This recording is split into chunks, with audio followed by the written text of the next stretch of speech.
किसी के भी मन की बातें जानने के लिए 3 तरीके होते हैं, लेकिन इन तीनों तरीकों को समझना अति आवश्यक है। यदि आप इन 3 तरीकों को समझ लेते हैं तो आप किसी के भी मन की बातें बड़ी ही आसानी से जान सकते हैं। बहुत समय पहले की बात है, एक छोटा सा गांव था। उस गांव में 2 भाई रहा करते थे। बड़ा भाई अंधा था और इसलिए वह हमेशा घर पर ही बैठा रहता था और छोटा भाई खेती किया करता था। लेकिन खेतों में अत्यधिक जानवर आने से पूरी फसलें नष्ट हो जाती थीं, जिनके कारण छोटा भाई बहुत ही ज्यादा परेशान हो चुका था। एक दिन उसे एक तरकीब सूझी। उसने सोचा, खेतों में से इन जानवरों को भगाने के लिए क्यों ना मैं अपने बड़े भाई की मदद ले लूं।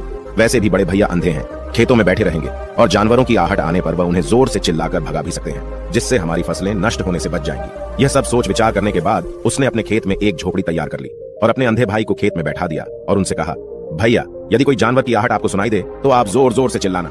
यह सुनकर वह जानवर यहाँ से भाग जाएंगे और हमारी फसलें नष्ट होने से बच जाएंगी। बड़ा भाई खुशी खुशी अपने छोटे भाई की बात मान भी लेता है और वह उस दिन से खेत में ही रहना शुरू कर देता है। जब भी किसी जानवर की आहट उसे सुनाई देती तो वह जोर जोर से चिल्लाने लगता, जिससे वह जानवर वहां से भाग जाता था। ऐसा करते करते कई दिन बीत चुके थे। तभी एक दिन उसके खेत में एक हिरण भागता हुआ आया और वह खेत की बाड़ को तोड़कर वहां से भाग गया। लेकिन उसे हिरण का पीछा करते हुए एक राजा भी उस खेत में आ पहुंचा। तभी राजा की नजर उस अंधे भाई पर पड़ती है। राजा उस व्यक्ति से कहता है, देखो, मैं यहाँ पर एक जानवर का पीछा करते हुए आया हूँ, क्या तुमने उस जानवर को यहाँ पर देखा है? पर वह व्यक्ति कहता है, हे राजन, मैं तो अंधा हूँ, मैं भला किसी जानवर को कैसे देख सकता हूँ? लेकिन मैं आपको इतना जरूर बता सकता हूँ कि जो जानवर मेरे खेतों से भाग कर गया है वह आपके लायक नहीं है। आप उसके पीछे अपना समय बर्बाद न करें। राजा संदेह व्यक्त की बात सुनकर बड़ा ही अचरज में पड़ जाता है। वह सोचने लग जाता है कि यह तो अंधा है, फिर इसे कैसे पता चल गया कि जिस हिरण की तलाश कर रहा हूँ वह मेरे लायक नहीं है। तभी राजा उस अंधे व्यक्ति से कहता है, कहीं तुम मुझसे झूठ तो नहीं बोल रहे हो कि तुम अंधे हो और तुम्हें कैसे पता कि जो जानवर यहाँ से भागा है वह मेरे लायक ही नहीं है? इस पर वह अंधा व्यक्ति कहता है कि यह राजन, जिसे आप एक हिरण समझ रहे हैं, असल में वह एक हिरण नहीं है बल्कि एक मादा हिरण है और वह गर्भवती भी है। और जहां तक मुझे ध्यात है, मैंने कभी किसी राजा को किसी गर्भवती हिरण का शिकार करते हुए नहीं सुना है और इसी कारण से मैं आपसे यह कह रहा हूं कि यह हिरण आपके लायक नहीं है। आप उसके पीछे अपना समय व्यर्थ न करें। यह सुनकर राजा और भी अचरज में पड़ गया कि अंधा आदमी कैसे जान सकता है कि वह हिरण गर्भवती है। राजा कुछ देर सोच विचार करने के बाद अपने सेनापति से कहता है, सेनापति जी, मुझे वह जानवर जिंदा चाहिए, क्योंकि मुझे यह पता करना है कि क्या वह गर्भवती है या नहीं, क्योंकि यह अंधा आदमी बहुत विश्वास के साथ कह रहा है और मुझे इस बात की पुष्टि है।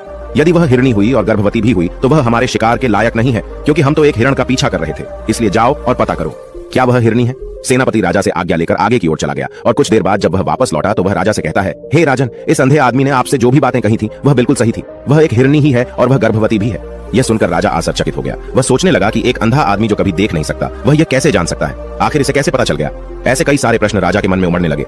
अब राजा ने ठान लिया था कि मुझे इस बात की तह तक पहुंचना है कि आखिर यह अंदाज में कैसे जानता है कि वह जानवर गर्भवती है।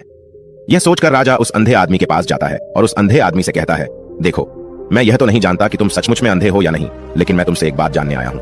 क्या तुम मेरे प्रश्न का सही सही जवाब दोगे? इस पर वह अंधा व्यक्ति कहता है, हे राजन, आप जो कुछ भी पूछना चाहते हैं आप पूछ सकते हैं, मैं आपको बिल्कुल सच सच जवाब दूंगा। इस पर राजा कहता है, देखो, एक तो तुम कहते हो कि तुम अंधे हो और दूसरी तरफ तुमने यह बता दिया कि जिस जानवर का पीछा कर रहा हूं वह एक हिरणी है और वह गर्भवती भी है। तुम्हें कैसे पता चल गया? तुम्हारे खेत में तो और भी जानवर आते होंगे और भी तो जानवर यहां से गुजरते होंगे, फिर तुमने यह कैसे अंदाजा लगाया?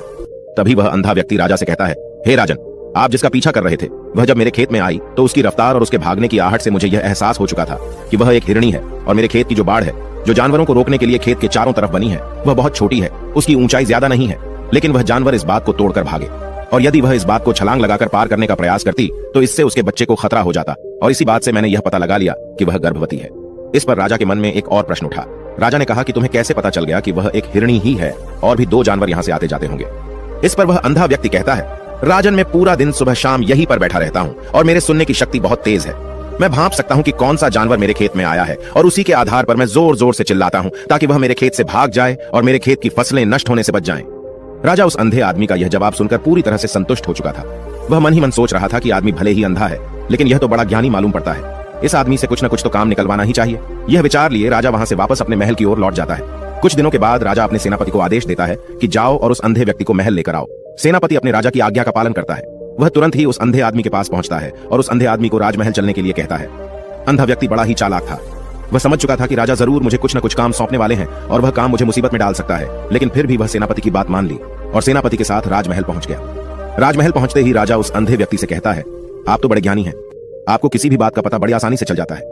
आज मैंने आपको यहाँ इसलिए बुलाया है क्योंकि मैं आपसे यह जानना चाहता हूँ कि मेरी पत्नी पतिव्रता है या नहीं। इस पर वह अंधा व्यक्ति कहता है, हे राजन, यह कैसा प्रश्न हुआ? इस पर राजा कहता है, मैंने बिल्कुल उचित प्रश्न किया है, मुझे इस प्रश्न का उत्तर दीजिए। इस पर वह अंधा व्यक्ति कहता है, हे राजन, ये सारी बातें जाने दीजिए, आपकी शादी को इतने साल बीत चुके हैं और अब आप यह बात क्यों जानना चाहते हैं? आपके मन में ऐसे प्रश्न क्यों उठ रहे हैं? इस पर राजा जिद करते हुए कहता है, आपको मुझे इस प्रश्न का उत्तर जरूर देना होगा। यदि आप मुझे इस प्रश्न का उत्तर नहीं देंगे तो मैं आपको मृत्यु दंड दे दूंगा। राजा के मुंह से यह बात सुनकर वह अंधा व्यक्ति कहता है राजन, यदि आप इस प्रश्न का उत्तर जानना चाहते हैं तो इसके लिए आपको मेरा एक काम करना होगा। राजा कहता है, बोलो मुझे क्या काम करना होगा? इस पर वह कहता है, इसके लिए आपको अपनी पत्नी को मेरे साथ कमरे में अकेले छोड़ना होगा। उस अंधे व्यक्ति की यह बात सुनकर राजा पहले तो क्रोधित हो जाता है, लेकिन फिर कुछ सोच विचार करने के बाद वह उस अंधे व्यक्ति की बात मान लेता है और अपने सेनापति को आदेश देता है, सेनापति जी, इस व्यक्ति को और मेरी पत्नी को एक कमरे में कुछ देर के लिए अकेला छोड़ दें। सेनापति बिल्कुल वैसा ही करता है। अब राजा की पत्नी और वह आदमी एक कमरे में बंद हो चुके थे। तभी आदमी राजा की पत्नी से कहता है, रानी, मैं आपको छूना चाहता हूँ। इस बात पर रानी अत्यधिक क्रोधित हो जाती है और उस अंधे व्यक्ति को पकड़ पकड़ कर पीटने लगती है, कभी हाथों से तो कभी लातों से तो कभी पटक पटक कर। इस तरह उसने अंधे आदमी की बहुत पिटाई की। उसके बाद किसी तरह से वह अंधा आदमी अपनी जान बचाकर वहां से भाग निकलता है और राजा के पास पहुंचता है और राजा से कहता है, हे राजन, आपकी पत्नी पतिव्रता नहीं है। यह बात सुनकर राजा अत्यधिक क्रोधित हो उठता है और राजा अपनी तलवार म्यान से निकालकर सीधा अपनी पत्नी की ओर जाता है। क्रोधित होकर वह अपनी रानी से कहता है, रानी जी, आज मैं जो भी सवाल आपसे करने वाला हूं उसका मुझे सच सच जवाब दीजिएगा, और यदि आपने एक शब्द भी छोटा कहा तो मैं आपका सर अभी आपके धड़ से अलग कर दूंगा। आगे राजा कहता है, मुझे बताइए, आप पतिव्रता हैं या नहीं? इस बार रानी कहती है, हे राजन, आप भले मुझे जान से मरवा दें, लेकिन आज मैं सच बोलूंगी, मैं पतिव्रता नहीं हूं। राजा ये बात सुनकर बहुत ही दुखी और निराश हो जाता है। उस अंधे आदमी ने जो भी कहा था वह बिल्कुल सच कहा था। यह बात सुनकर तुरंत ही राजा उस अंधे आदमी के पास पहुंचता है और आकर उस अंधे आदमी से कहता है, तुम्हें कैसे पता चला कि मेरी पत्नी पतिव्रता नहीं है? अंधा आदमी कहता है, हे राजन, बड़ी सीधी सी बात है, मैंने तो आपकी पत्नी से बस इतना ही कहा था कि मुझे आपको छूना है, और इस बात पर वह इतना क्रोधित उठी कि उन्होंने गुस्से में आकर मुझे लात घूंसों से पीटना शुरू कर, और भला कोई औरत किसी और मर्द को कैसे छू सकती है? लेकिन उन्होंने ना आव देखा ना ताव, बस लात घूंसों से मुझ पर बरसना शुरू कर दी, और एक पतिव्रता नारी कभी भी पराये मर्द को नहीं छूती। जब मैंने उनसे छूने के लिए कहा था तो वह उस वक्त मुझे मना कर सकती थी, लेकिन उन्होंने तो मुझे पीटना शुरू कर दिया और देखते ही देखते उन्होंने मेरे पूरे शरीर को छू लिया। अब आप ही बताइए, ऐसी स्त्री भला पतिव्रता कैसे हो सकती है? इस बात पर राजा कहता है, तुम तो बड़े ज्ञानी मालूम पड़ते हो, तुम्हारी बात बिल्कुल सही है। चलो, तुम मेरे एक और प्रश्न का जवाब दो। तुमने मुझे इस प्रश्न का सही जवाब दे दिया तो मैं तुम्हें यहां से जाने दूंगा। राजा उस अंधे आदमी से कहता है कि तुम मुझे बताओ, क्या मैं सच में अपने पिताजी का ही बेटा हूं या फिर किसी और का? इस पर अंधा आदमी कहता है, हे राजन, इस बात से आपको क्या लेना देना, आप किसी की भी औलाद हो, आखिर आप इस राज्य के राजा ही, इसलिए इस प्रश्न को जाने दीजिए। राजा कहता है, नहीं नहीं, मुझे इस प्रश्न का सही जवाब चाहिए, अन्यथा यह प्रश्न मुझे बहुत परेशान करता रहेगा, इसलिए मैं इसका सही सही जवाब आपसे जानना चाहता हूँ। यदि तुम इसका सही सही जवाब दे देते हो तो तुम यहाँ से जा सकते हो। इस पर वह आदमी कहता है, इसके लिए तो मुझे आपकी माँ के पास भी जाने की आवश्यकता नहीं है, मैं आपको अभी भी यह बता सकता हूँ कि आप किसकी औलाद हैं, लेकिन उससे पहले मैं चाहता हूँ कि आप मुझसे वादा करें कि आप मुझ पर क्रोध नहीं करेंगे। राजा ने कहा, मैं तुमसे वादा करता हूँ, मैं तुम पर क्रोध नहीं करूंगा। उसके बाद वह अंधा आदमी राजा से कहता है, राजन राजन, आप तो अपने ही पिता के पुत्र, लेकिन आप पर एक कंजूस सेठ की छाया पड़ी हुई है। यह सुनकर राजा बहुत ही क्रोधित हो उठा और वह तुरंत तलवार निकालकर अपनी माँ के पास पहुंच जाता है। वहां पर पहुंचने के बाद अपनी माँ से कहता है, माँ, मुझे सच सच बताइए, क्या मैं अपने ही पिता का पुत्र हूं या नहीं? यदि आपने मुझे सही सही नहीं बताया तो मैं यहीं पर प्राण त्याग दूंगा। मुझे बताओ क्या सच है? इस पर उस राजा की माँ कहती है, बेटा, तू है तो अपने ही पिता का पुत्र,